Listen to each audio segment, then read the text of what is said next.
Good morning to all of you. Deep study point में आप सभी लोगों का स्वागत है और मैं हूं आपके साथ डॉक्टर कृष्ण मोहन कुशवाहा। आज से हम लोग एक नया ही बैच स्टार्ट करने जा रहे हैं, विशेष रूप से उन लोगों के लिए कि जो असिस्टेंट प्रोफेसर की एग्ज़ाम दे रहे हैं या फिर जो प्रवक्ता परीक्षा है, या चाहे यूपी स्टेट का हो चाहे अदर स्टेट का भी हो, उन लोगों के लिए विशेष रूप से एक क्लास को डिज़ाइन किया गया है।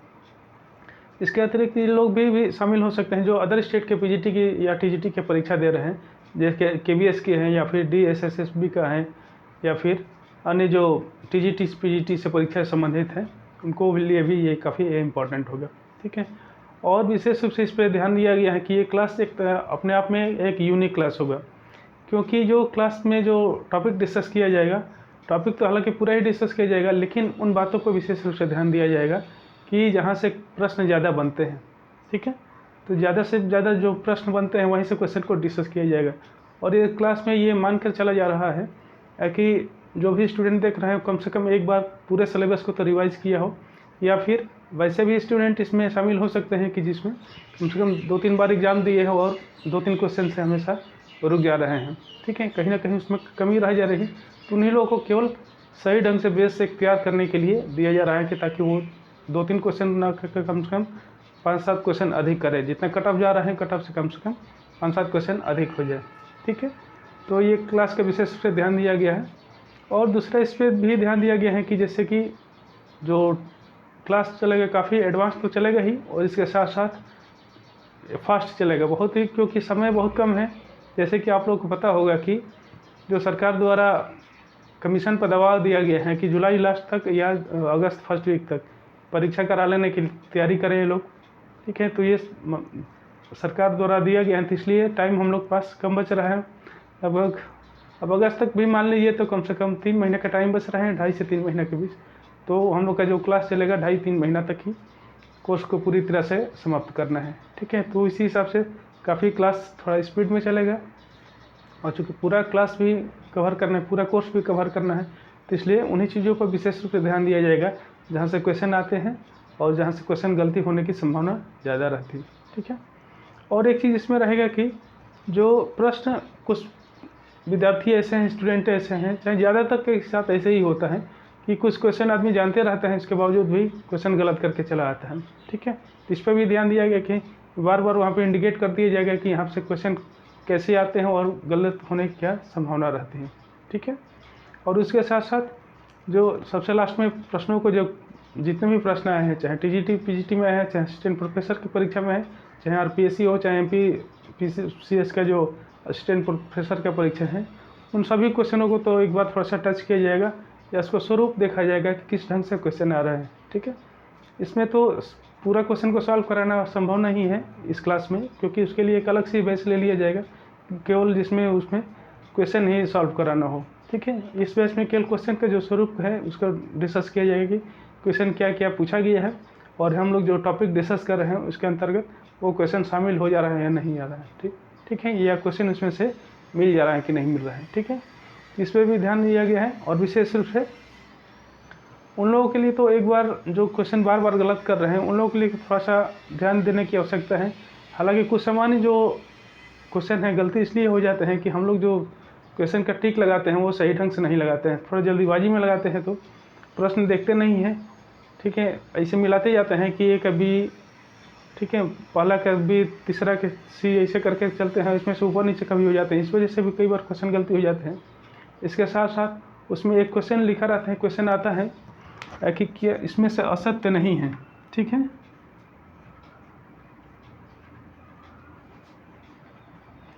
ये दोनों वर्ड दिया रहते हैं, कई बार सेंटेंस आते हैं कि निम्नलिखित दिए गए कथनों में से कौन सा असत्य नहीं है। अर्थात इसका मतलब क्या हुआ, इसका दोनों का मतलब कि क्या सही है दिया गया है। ठीक है। लेकिन हम लोग को कभी कभी ध्यान में आ जाता है कि क्या असत्य नहीं है, तो असत्य ढूंढने लगता है कि क्या गलती है, और एक बार जो गलती देखिए उसी को टिक लगा के हम लोग आगे बढ़ जाते हैं। तो इस कारण भी कुछ क्वेश्चन गलती हो जाते हैं। पूछ रहा है कि क्या असत्य नहीं है, मतलब सही क्वेश्चन पूछ रहा है, तो हम लोग गलत पर भी टिक लगा के चले आते हैं। इन सब चीज़ों को भी ध्यान देना होगा। उसके साथ साथ कई चीज़ सही ढंग से पढ़े भी नहीं, हम लोग पूरा सेंटेंस पढ़ते नहीं हैं, पूरा स्टेटमेंट भी नहीं पढ़ते हैं, 1-2 स्टेटमेंट मिल गया उसी पर टिक लगा करके चले आए। जबकि उसमें पता चलता है कि और नीचे पढ़ते तो शायद उससे ज़्यादा बेहतर आंसर मिल सकता था। ठीक है, एक जो क्वेश्चन होता है उसमें से 2 या 3 ऑप्शन भी सही हो सकते हैं, लेकिन उसमें सबसे बेस्ट आंसर चुनना होता है। ठीक है, तो इस चीज़ का भी ध्यान रखिएगा। इस वजह से भी कई क्वेश्चन जानते हुए भी क्वेश्चन हम लोग गलत करते हैं। इसके साथ साथ जब गोला भरते समय तो गलती कर ही देते हैं कि ऊपर नीचे कभी हो जाता है, लाइन बाई लाइन का नंबरिंग के हिसाब से करते हैं तो गोला ऐसे नंबरिंग के हिसाब से करते हैं। ये वो भी पेन से भरना है, एक बार यदि कहीं गलत भरा दिए तो फिर उसको चेंज भी नहीं कर सकते हैं। ठीक है, तो इस टाइप से इसमें एक तरह से ये तो एक सामान्य गलतियाँ रही जो कि लोग सबके साथ होता है। इसके अतिरिक्त प्रेशर भी होता है, एग्ज़ाम का जो प्रेशर होता है। ठीक है, एग्ज़ाम का प्रेशर जो होता है वो, क्योंकि वहाँ पे चूँकि दबाव में होता है, दबाव में हम लोग क्वेश्चन नहीं कर पाते हैं, क्योंकि क्वेश्चन आता हुआ भी रहता है लेकिन फिर भी कन्फ्यूज दो टॉपिक में हो जाता है कि इसका ये सही आंसर या ये है। ठीक है, नहीं हो पाता है। तो ऐसे क्वेश्चन के क्या करना चाहिए कि ऐसे क्वेश्चन को वहीं पे छोड़ देना चाहिए। ठीक है, टिक लगा करके गोला बना करके वो नंबर पे, और फिर बाकी सब क्वेश्चन करना चाहिए। जब पूरा क्वेश्चन सॉल्व हो जाए तब उस पर ऐसे क्वेश्चन पाना चाहिए। ठीक है, तो ऐसे क्वेश्चन थोड़ा सा जब दबाव कम हो जाता है, जब पूरा क्वेश्चन सॉल्व होने कर लेता है, उसके बाद से जब दबाव कुछ कम होता है तो वो क्वेश्चन सॉल्व किए जाते हैं, तो फिर आसानी से वो क्वेश्चन सॉल्व हो जाता है। ठीक है, तो इस चीज़ का भी ध्यान रखिएगा। तो ये रहा तो एक सामान्य जानकारी इस क्लास के बारे में। क्योंकि इस क्लास के बारे में थोड़ा सा बताना भी आवश्यक हो गया था कि ये अच्छे ढंग से जाने रहेंगे कि इसकी क्लास की स्ट्रेटजी क्या रहेगी, तो फिर आगे आने वाले जो भी समय है उसमें थोड़ा सा हम लोग अच्छे से उसको क्लास को ले पाएंगे। ठीक है, अन्यथा कई जो नए नए बच्चे होंगे वो कहेंगे कि सर हमको ये थोड़ा बेसिक चीज़ है, ये नहीं बता रहे हैं या समझ में नहीं आ रहा है। तो उन लोगों से यही भाई माफ़ी चाहूँगा, ताकि वो लोग दूसरा ये तो देख लें, इसी चैनल पर और भी वीडियो बना हुआ है, इसे देख लें। बाकी वो जो लोग भी इसमें परीक्षा में शामिल हो चुके हैं या थोड़ा थोड़ा से के लिए रुक रहे हैं, उन लोग के लिए ही विशेष से बनाया गया है। एक मान करके एक चला जा रहा है क्लास को कि एक सामान्य जानकारी सबके पास ये होगा। ठीक है, तो आज हम लोग शुरुआत करेंगे जो इस विशेष ये भूगोल के लिए विशेष क्लास है। तो आज हम लोग शुरुआत करेंगे पृथ्वी के आंतरिक संरचना से। ठीक है, पृथ्वी की आंतरिक संरचना से आज हम लोग शुरुआत करेंगे और देखेंगे कि इसमें कहाँ कहाँ से क्वेश्चन बनते हैं, और इसके साथ साथ प्रश्नों पर भी चर्चा करेंगे, कौन प्रश्न कहाँ से आए हैं। ठीक है, एक दो प्रश्न देखेंगे। तो शुरुआत करते हैं हम लोग पृथ्वी की आंतरिक संरचना।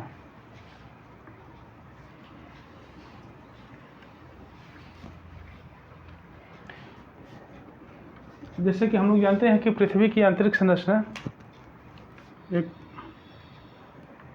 फिगर डिनोट कर लेते हैं। हम लोग पूरा देखते हैं कि एक फिगर बना करके इसे समझते हैं कि कहाँ से क्वेश्चन आते हैं। और ठीक है, जैसे कि हम लोग जानते हैं कि ऊपर वाला भाग जो होता है क्रस्ट होता है। ठीक है, ये इसकी गहराई 100 किलोमीटर लगभग होती है, एवरेज 100 किलोमीटर माना गया है। इसके साथ साथ मेंटल होता है लगभग 2900 की गहराई पर, और कोर होता है। ठीक है, इसमें भी क्रस्ट भी 2 पार्ट में डिवाइड होता है, एक अपर कोर होता है और दूसरा अपर क्रस्ट, और एक होता है नीचे वाला लोअर क्रस्ट। ठीक है, मेंटल भी 2 पार्ट में डिवीजन होता है, एक होता है कि अपर मेंटल और दूसरा है लोअर मेंटल। ठीक है, और कोर में भी ऐसे ही, कोर में भी एक अपर कोर है और एक लोअर कोर है। ठीक है, ये मान के चला जा रहा है कि सबको एक सामान्य जानकारी होगा। ठीक है, इसको जैसे क्रस्ट सबको बोलते हैं कि ये क्रस्ट है, ये वाला भाग पूरा, और ये भाग मेंटल यहाँ तक।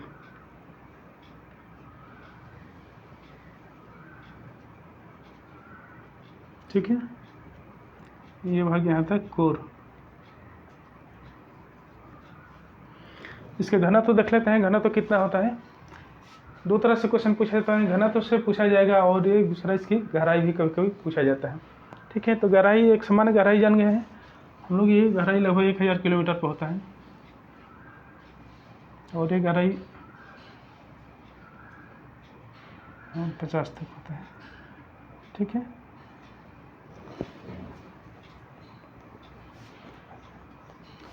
और लास्ट में था कि 6000 500 कुछ होता है, ठीक है। 6371 किलोमीटर है। ये एक सामान्य जानकारी ही। अब इसका घनत्व तो देखते हैं कि सबका घनत्व है। इससे क्रस्ट का, अपर क्रस्ट का 2.8 है, नीचे का लोअर क्रस्ट का 3.3 है इसके आसपास, और जो अपर मेंटल है उसका 4.3 है, जो लोअर मेंटल है उसका है 5.5, ठीक है। और जो अपर कोर है उसका है 10.3, ये जस्ट ऊपर की बात है, ठीक है। और इसके जस्ट नीचे है 13.3।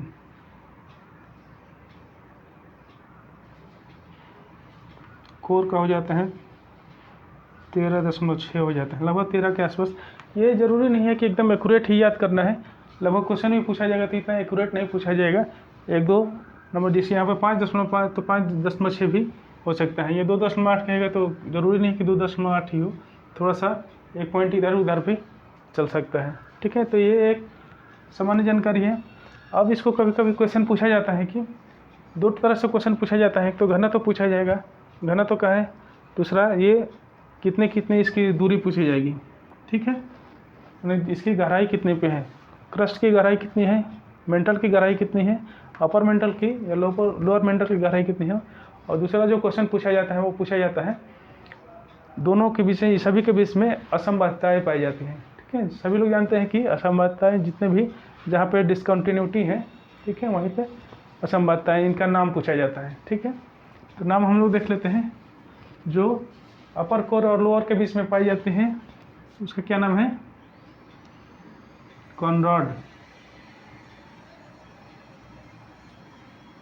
ठीक है, कॉनरॉड कहते हैं, ठीक है। ये कौन है, अपर कोर और लोअर कोर के बीच में। और इसके बीच में कौन है, क्रस्ट और मेंटल के बीच में कौन सा है, मोहविविद, ठीक है,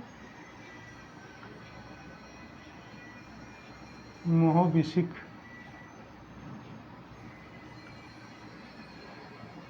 ठीक है। अच्छा ढंग से याद कर लीजिएगा, मोह या मोहरोविसिक बोलते हैं।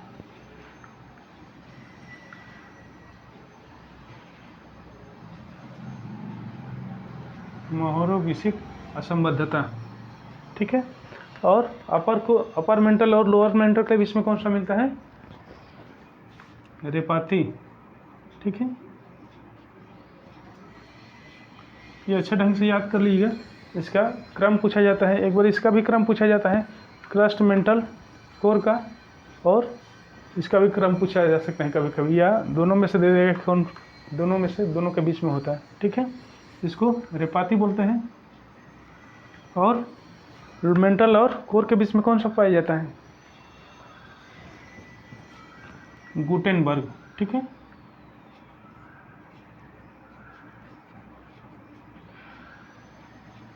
गुटेनबर्ग असंबद्धता पाया जाता है। और इसके बीच में अपर कोर और लोअर कोर के बीच में कौन सा असंबद्धता है, लेहमान। इसको अच्छे से याद कर लीजिए, एक क्रम में पूछेगा या एक एक करके भी क्वेश्चन पूछा जा सकता है, ठीक है। अब दूसरा क्वेश्चन पूछता है कि ये किस स्टेट में है, ठीक है, कौन सा स्टेट में है। तो जैसे जानते हैं कि ये हम लोग ये लगभग सॉलिड स्टेट में है, ऊपर वाला भाग। यहाँ पे जो एक पाया जाता है स्टेनोस्फीयर, अपर मेंटल के सबसे ऊपरी भाग में एक स्टेनोस्फीयर पाया जाता है, ठीक है। स्टेनो, ये मान के चला जा रहा है कि आपको स्टेनोस्फीयर से नाम से परिचित होंगे कम से कम, बस केवल इतना ही इंडिकेट इसमें करना है कि कहाँ पे पाया जाता है और उसका स्टेट क्या होता है, ठीक है। ये स्टेनोस्फीयर होता है जो कि किस स्टेट में होता है, ये अर्ध गलित अवस्था में होता है, ठीक है, स्टेनोस्फीयर।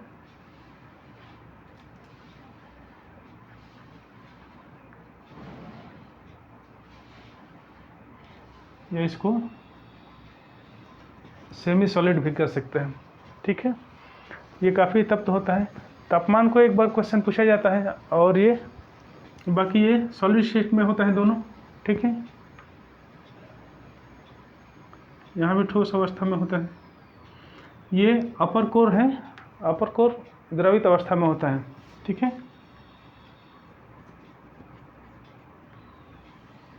ये क्वेश्चन द्रवित अवस्था में होता है। तो ये इस प्रकार से पूछा जाएगा, स्टेट पूछा जाएगा, स्टेट बता देंगे। ये जो लास्ट वाला होता है लोअर कोर, ये सॉलिड स्टेट में होता है, ठीक है। तो इस प्रकार ये क्वेश्चन पूछा जाएगा। अगला जो क्वेश्चन इससे बनता है, ये पूछा जाता है कि ये उसके हिसाब से पूछा जाता है केमिकल जो रासायनिक अवस्था के अनुसार, ठीक है, कि कौन कौन सा इसमें क्या पाया जाता है। तो एक सुयस महोदय थे, इनका नाम भी काफ़ी इम्पोर्टेंट है, पूछिएगा। सुयस महोदय थे, इन्होंने इसको केमिकल आधार पे, केमिकल या रासायनिक आधार पर, रासायनिक पदार्थों के आधार पे इसका डिवीजन किया था, जिसको क्या बोला था, पहला ऊपर वाला होता है तो सियाल उसको कहा गया था, दूसरा सीमा, तीसरा निफे, ठीक है। ये 3 परत पाया जाता है। जो सियाल होता है ऊपर क्रस्ट वाला भाग होता है, और सीमा होता है तो वो मेंटल वाला भाग होता है, और निफे होता है वो ये कोर वाला भाग होता है, ठीक है। इसको मिटा दे रहे हैं तब।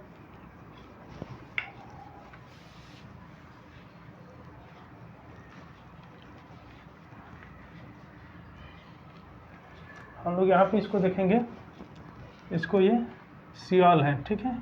सियाल का मतलब नाम से बनी, सियाल माने सिलिका और एल्युमिनियम, ठीक है, सिलिका एल्युमिनियम,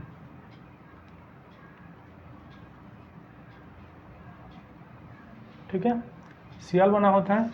उसके बाद से इसको मेंटल को क्या बोलते हैं, सीमा बोलते हैं। सीमा मतलब कि सिलिका और मैग्नीशियम,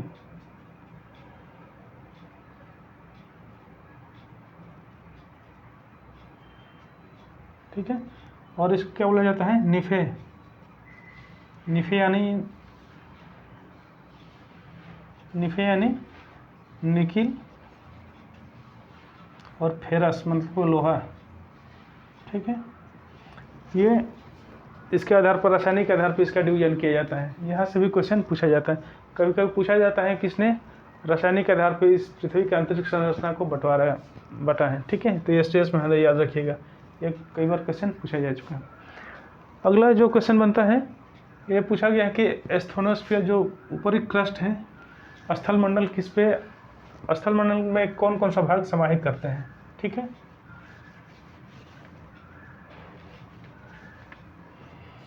स्थल मंडल में या लिथोस्फीयर में कौन सा समाहित करते हैं। तो स्थल मंडल में ये ऊपर वाला भाग अपर कोर, लोअर कोर और अपर मेंटल, ठीक है। मेंटल का अपर वाला मेंटल, ठीक है। ये पूरा टोटल कोर माने क्रस्ट प्लस अपर मेंटल के कुछ भाग, जो एस्थोनियोस्फीयर के जस्ट ऊपर वाला एक भाग होता है, थोड़ा सा ऊपर, ठीक है। एस्थोनियोस्फीयर के ऊपर वाला भाग, ये ध्यान रहे, अपर मेंटल ये पूरा नहीं, ठीक है। ये एस्थोनियोस्फीयर के जस्ट ऊपर भाग हल्का सा बहुत पतला लेयर होता है, ठोस, ये भी ठोस होता है अपर मेंटल का। अपर मेंटल में भी मोस्ट अपर मेंटल इसको कह सकते हैं, ठीक है, मोस्ट अपर मेंटल, ठीक है। तो crust plus most upper mantle है, उन दोनों को स्थल मंडल के अंदर शामिल करते हैं, ठीक है।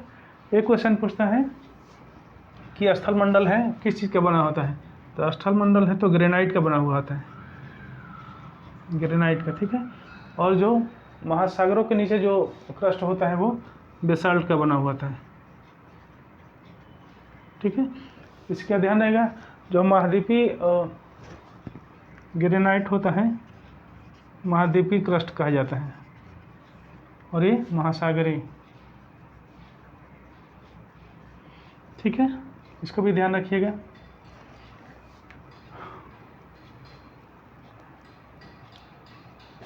अगला जो क्वेश्चन हम लोग का होगा, अगला जो क्वेश्चन पूछा जाता है, इसके तो हो गया रासायनिक जो कौन कौन डिवीजन किया है।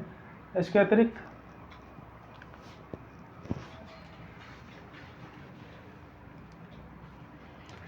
अब जो कई बार क्वेश्चन इसे भूकंपी तरंगों से पूछा जाता है कि भूकंपी तरंगें होती हैं, ठीक है, भूकंपी तरंग, भूकंपी तरंगों से भी क्वेश्चन पूछा जाता है।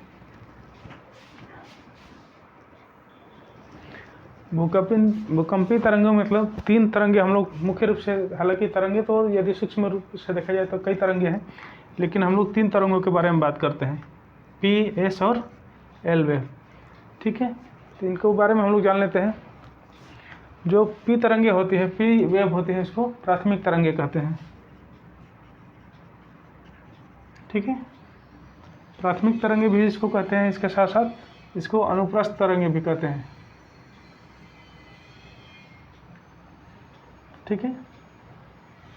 और दूसरा नाम इसका क्या दिया जाता है,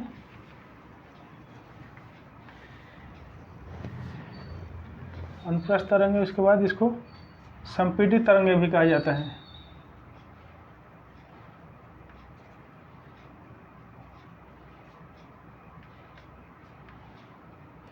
ठीक है। संपीड़ित तरंगे क्यों कहा जाता है, क्योंकि इसका जो चलने का होता है ऐसे चलता है, कभी आगे पीछे करके, आगे पीछे ऐसे करके चलता है, तो ये संपीड़न होते रहता है आगे, ये प्रकाश की गति जैसे चलता है, ठीक है।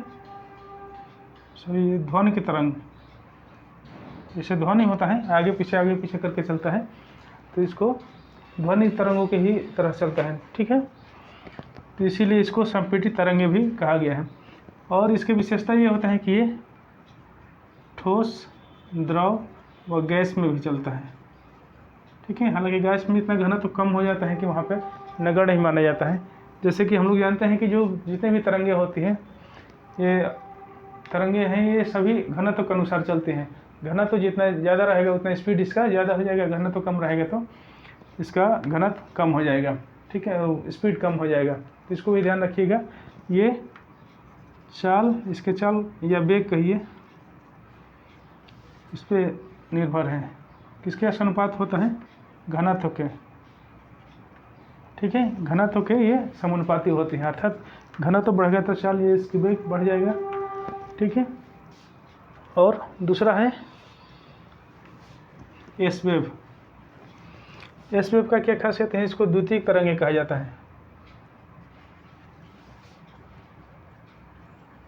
ठीक है। ये प्राथमिक तरंगे इसलिए, इसको जो पी वेव प्राथमिक तरंगे इसलिए कहा जाता है कि ये धरातल पर सबसे जहाँ भूकंप आता है, भूकंप मान लीजिए भूकंप मूल से आया और एपी सेंटर पे, ठीक है। ये एपी सेंटर सबको पता होगा कि इसको एपी सेंटर बोलते हैं और इसको फोकस बोलते हैं, ठीक है। तो एपी सेंटर पर सबसे पहले जो भूकंप तरंगे आती हैं, इसको प्राथमिक तरंगे या पी वेव कहा जाता है, ठीक है। तो इसको प्राथमिक तरंगे कहा जाता है। तो ये सबसे पहले आती हैं और इसका स्पीड काफ़ी ज़्यादा होता है, सबसे ज़्यादा तीव्र स्पीड यही होता है, ठीक है। इसलिए सबसे पहले ये पहुंचते हैं। और सेकेंडरी वेव क्यों है इसका, क्योंकि इसका चाल अपेक्षाकृत कम होता है, ठीक है। पी वेव का अपेक्षा इसका चाल कम होता है, लगभग इसका 1.5 गुना के आसपास प्राथमिक। एस वेव के 1.5 गुना, 1.7 गुना, ठीक है, 7 गुना लगभग पी वेव का स्पीड होता है, ठीक है ना। तो इसको द्वितीयक तरंगे या इसको गौण तरंगे भी बोलते हैं, क्योंकि ये बाद में आती हैं। इसका खासियत ये होता है कि केवल ठोस में चलती हैं ये, ठीक है, केवल ठोस पदार्थों में चलती हैं, अर्थात जहाँ पे लिक्विड होगा वहाँ पे ये नहीं चलेगी।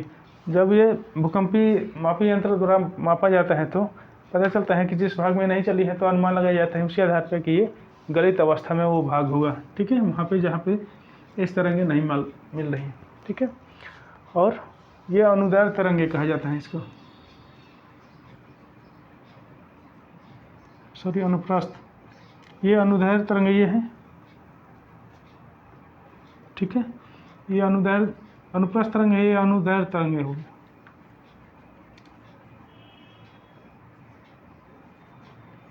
ये अनुदैर्ध्य अनुप्रस्थ में कभी कभी कन्फ्यूजन होता है, ठीक है, इसे इंग्लिश में याद रखेंगे तो ज़्यादा बेहतर रहेगा, ठीक है। ये लॉन्गिट्यूड है, ये लेटीट्यूड होता है, ये प्रकाश की तरह चलता है, ठीक है। प्रकाश जैसे इसे चलता है, ये प्रकाश की तरह ही है, ये भी इस तरंगें चलती हैं। ठीक है, अब देखते हैं कि एल वेव का खासियत ये होता है कि ये केवल धरातली भागों में ही चलता है, धरातल के ऊपरी भागों में है। ठीक है, ये नीचे नहीं चलता है। ठीक है, तो इसलिए इसको धरातल तरंगे भी बोलते हैं।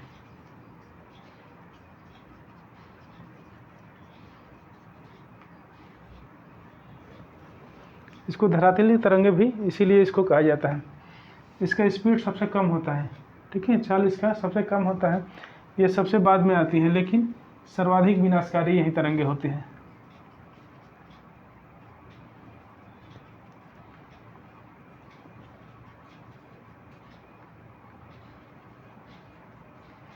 ठीक है, सर्वाधिक विनाशकारी तरंगे एल वेव ही होती हैं।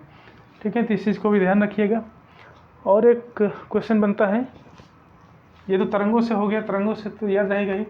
एक क्वेश्चन जो पृथ्वी का अंतरिक्ष संरचना से जो बनता है वो बनता है कि ये सतह से, पृथ्वी के ऊपरी सतह से लेकर के अंदर तक आने पर तापमान का कैसे होता है। ठीक है, तापमान किस ढंग से बदलता है। तो तापमान लगभग 1 डिग्री सेंटीग्रेड 32 मीटर पर बदलता है। ठीक है,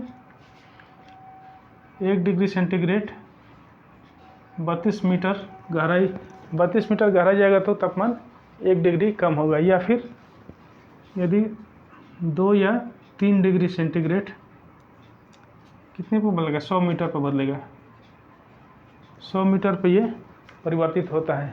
ठीक है, इसको बोलेंगे ताप ह्रास दर। किसके लिए है ताप ह्रास दर, ये पृथ्वी के अंतरिक्ष संरचना के लिए है। ठीक है, लेकिन ये जो दर होता है केवल ऊपरी भाग में ही होता है, नीचे भाग में नहीं होता है। ये लगभग क्रस्ट तक ही ऐसे होता है। ठीक है, जो क्रस्ट वाला भाग है या परपटी वाला भाग है वहीं तक ये इस स्पीड से कम होता है। नहीं तो इसके बाद से जो स्ट्रेटोस्फीयर है उसे वहाँ से काफ़ी धीरे धीरे इसका तापमान में बढ़ता है। ठीक है, नहीं तो यदि इस हिसाब से यदि तापमान बढ़े तो कोर तक जाते जाते इतना ज़्यादा तापमान हो जाएगा उतना पृथ्वी संभव ही नहीं होगी। ठीक है, तो इस प्रकार इस क्रम ये केवल क्रस्ट तक ही है।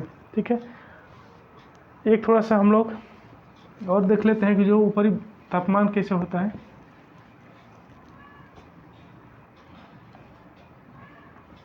जो ऊपर वाला क्रस्ट वाला भाग है तापमान लगभग यहाँ से 800 से 1000 के बीच में होता है।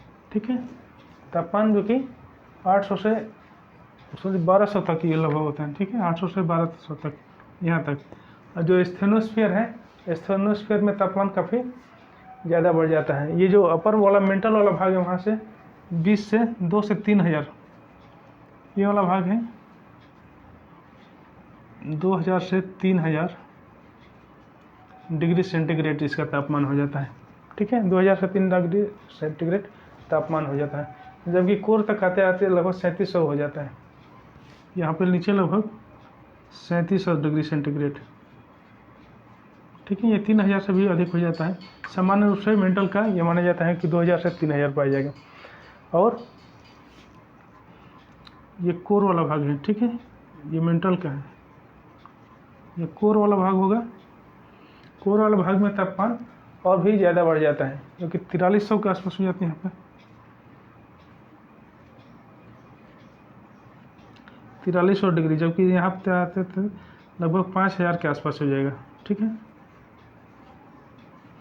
ये तापमान कहीं पर कई बार क्वेश्चन में आता है तो इतना बहुत ज़्यादा का फ्लक्चुएट नहीं होगा, मैंने उसमें एकदम एक्यूरेट इसको नहीं याद रखना है, बल्कि कम या अधिक भी हो सकता है।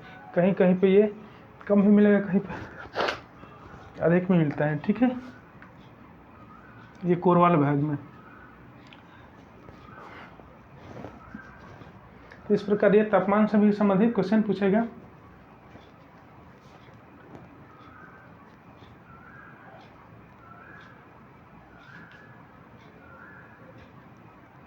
और पृथ्वी की घनत्व, तो जैसे कि पूछा गया है कि पृथ्वी की घनत्व, औसत घनत्व कितना होता है, 5.5। ठीक है, टोटल घनत्व के बारे में पूछा गया तो औसत घनत्व 5.5 होता है।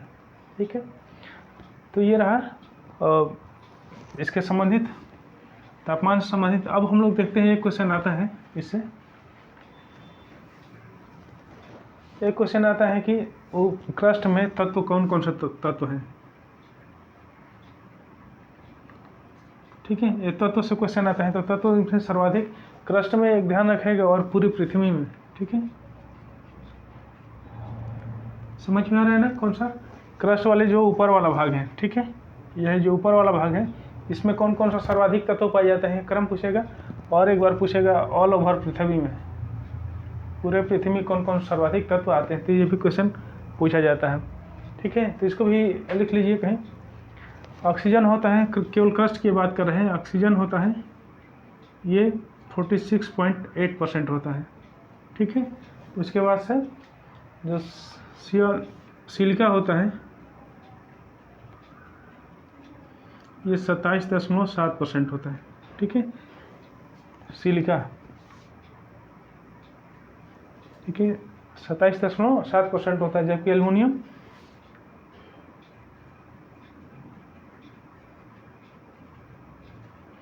लगभग 3% के आसपास होता है, सॉरी 8% होता है। उसके बाद से एल्युमिनियम के बाद से लोहा होता है, कैल्शियम होता है 5.1% होता है, फिर कैल्शियम होते हैं, कैल्शियम लगभग 3% के आसपास मिलता है। ठीक है, तो ये रहा क्रस्ट से संबंधित। अब पूरी पृथ्वी में क्या क्या पाया जाता है? पूरे पृथ्वी में सर्वाधिक भाग लोहा होता है, जो कि 35% लगभग होता है, 35% होता है। ठीक है, और जो दूसरा इसका तत्व पाया जाता है ऑक्सीजन, ऑक्सीजन कितना, लगभग 30%। ठीक है, ऑक्सीजन 30% होता है। उसके बाद से सिलिका